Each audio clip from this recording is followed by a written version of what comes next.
Hello, back to form வந்தாச்சு. நம்ம கோழி குஞ்சுலாம் டெலிவரி கொடுத்துட்டு இனி நான் மீட் பண்ணிவிட்டு திரும்ப வீட்டுக்கே வந்தாச்சு. திரும்ப நம்மளோட வேலையெல்லாம் ஆரம்பிக்கணும்ல. இங்கே பாம்புக்கு என்ன ஆச்சுன்னா மொத்த தோப்பும் தனக்கான இடம்னு ஆகி பயங்கரமாக ஃப்ரீயாக சுற்றிட்டுருக்கு. கொஞ்சம் நம்ம கோழிலாம் டிஸ்டர்ப் பண்ணுது. ஸோ அதுக்குன்னு ஒரு இடத்த பிரித்து விட்டுலாமே அப்படின்னு சொல்லிட்டு இது ஆல்ரெடி யூஸ் பண்ண வலை தான்.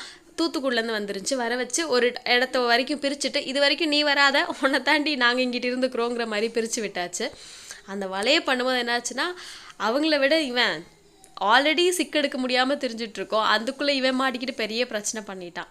அப்புறம் அப்படியே காலான் பண்ணிக்கு வந்தோன்னா சாக்கெல்லாம் நல்லா இருக்க சாக்கெல்லாம் கிழிச்சிட்டு இருக்கோம் நானும் என் மாமாவும். எதுக்குன்னா சுற்றி நல்ல ஒரு டெம்பரேச்சர் வர்றதுக்காக கெட்டணும், சில்லுன்னு வச்சுக்கிறதுக்காக.